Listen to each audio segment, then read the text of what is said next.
Hello बच्चों, welcome to online class. पिछले video में हमने पार्ट 2 ईश्वर कहाँ है कहानी का भाग 1 का अध्ययन किया था, जिसमें समुद्री तट पर एक कॉफ़ी हाउस में विदेशी यात्री और मल्लाह आराम के लिए रुकते थे। वहीं पर एक धर्म उपदेश देने वाले ने अफ्रीकी गुलाम से सवाल किया कि ईश्वर कहाँ है।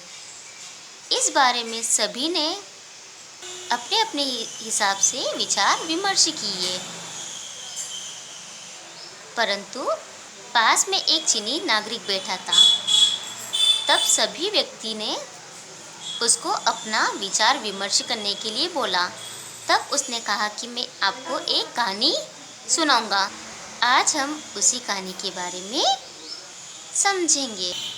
मैं चीन में इंग्लैंड के एक जहाज में सवार हुआ था। जहाज दुनिया का चक्कर काट कर आया था। हमें कुछ साफ और ताज़े पानी की ज़रूरत थी, इसलिए हमारा जहाज समुद्र तट पर कुछ देर रुका था।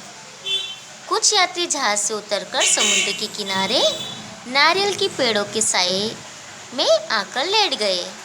यानी कुछ यात्री थे, वो नीचे उतरकर नारियल की पेड़ की छाया के नीचे बैठ गए और आराम करने लगे। यहाँ चीनी नागरिक अपनी यात्रा के बारे में बता रहा है। जहाज के यात्री एक ही देश के नागरिक नहीं थे, बल्कि विभिन्न देशों से संबंध रखते थे, जिनकी भाषा, धर्म और संस्कृति सब अलग थी। यानी उस जहाज में एक ही देश के नागरिक नहीं थे, बल्कि अलग अलग देश के नागरिक थे, जिनकी बोली, धर्म और संस्कृति सब अलग अलग थी। जैसे ही हम नारियल के पेड़ों के नीचे आराम से लेटे, एक अंधा आदमी हमारे पास आया।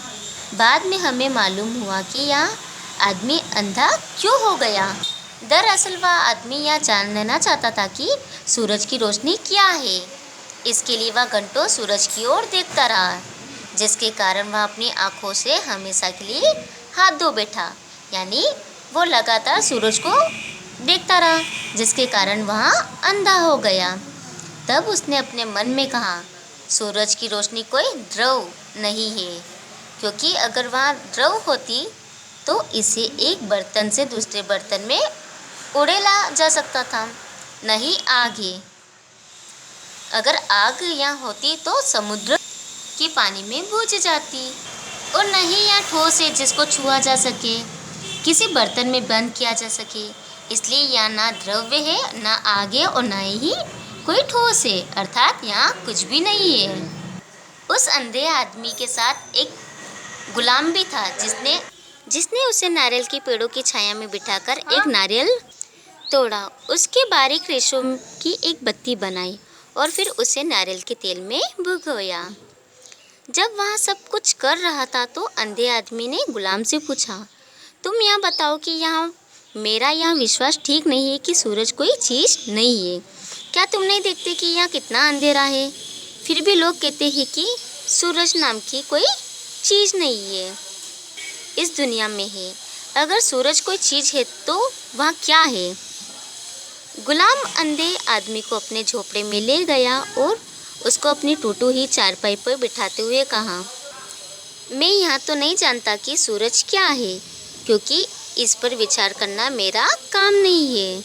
मैं तो केवल इतना जानता हूँ कि रोशनी क्या है। इस झोपड़ी के अंधेरों को ख़त्म करने के लिए मैंने एक दीपक जलाया, जिसकी सहायता से मैं झोपड़ी में रखी हर चीज़ देख सकता हूँ। यहाँ है मेरा सूरज। यानी उस व्यक्ति गुलाम का यह विश्वास था कि अगर उस झोपड़ी में अंधेरा था तो उसने रोशनी के लिए दीपक जलाया, तो उसके लिए तो वही सूरज है। एक लंगड़ा आदमी जो छड़ी का सहारा लिए उस झोपड़ी के सामने गुजर रहा था, उसने गुलाम की बात सुनी तो वह खिलखिला पड़ा। उसकी हंसी की आवाज़ सुनकर वह अंधा आदमी और गुलाम झोपड़ी से बाहर आ गए। तुम भी सारी उम्र अंधे ही रहोगे, लंगड़े आदमी ने अंधे से कहा। तुम इतना भी नहीं जानते कि सूरज क्या है? आओ मैं तुम्हें बताता हूँ कि सूरज क्या है। सूरज एक आग का गोला है जो सुबह पहाड़ों से निकलता है और शाम को हमारे ध्रुव से मीलों दूर पहाड़ों में छिप जाता है। हम तो हमेशा यही देखते आए हैं कि तुम्हारी आंखें होती तो तुम भी यही देखते।